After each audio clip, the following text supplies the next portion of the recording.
So guys, ma upay nga kulop. Aw udto ngayon.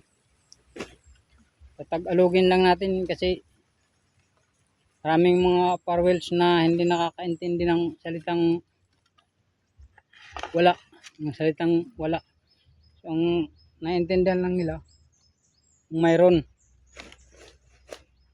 Nandito tayo ngayon guys sa sa bukid ng Apari.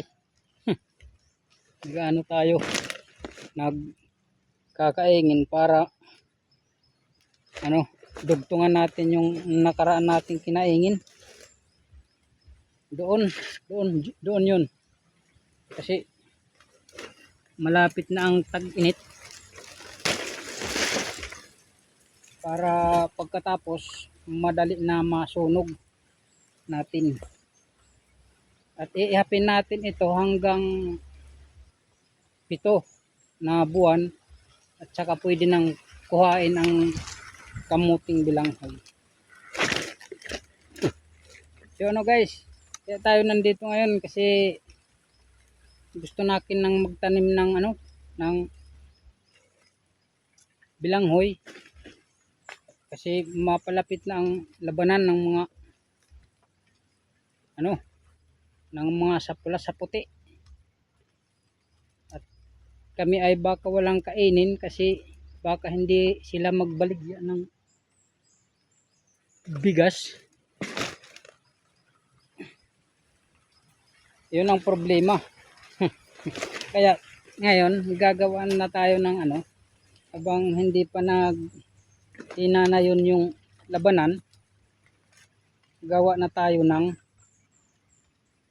opsyon para may mamam tayo, para may mamamam.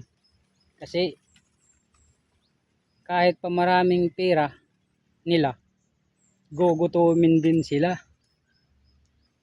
kasi hindi magbabaligya na yan ng mga bigas, kasi gagamitin din nila sa pagkain ng sarili.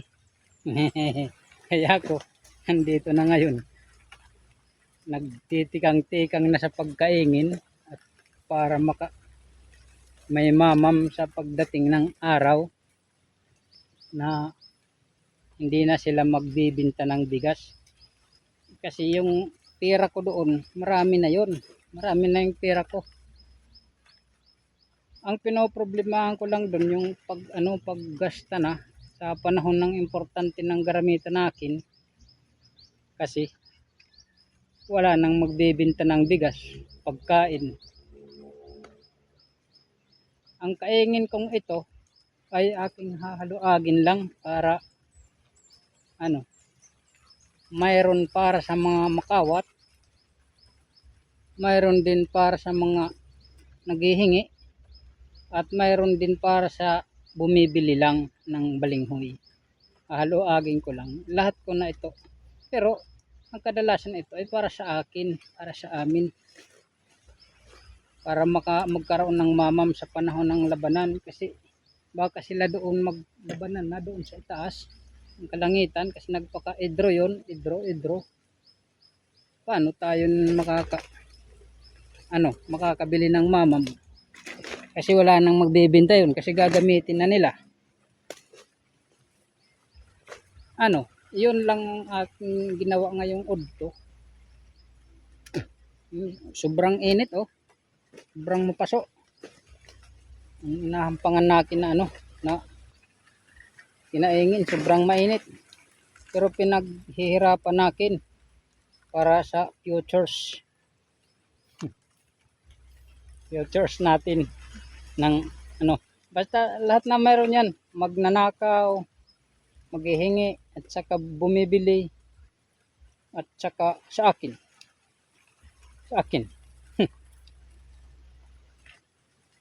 marami na, lahat na kami mayroon yun. Pero baka may magnakaw na mahisabtan nakin, at ito'y aking itak, ay aking matabtab ang kanyang tiil, ayan ay di na siya makakalakad, ibabarangay na natin siya.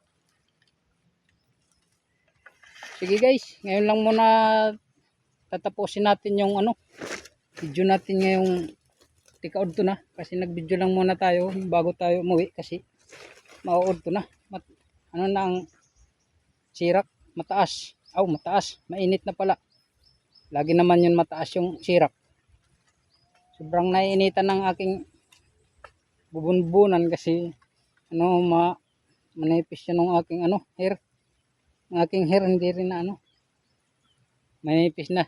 Kaya mabilis na mag-absorb yung init dito sa aking alimpatakan.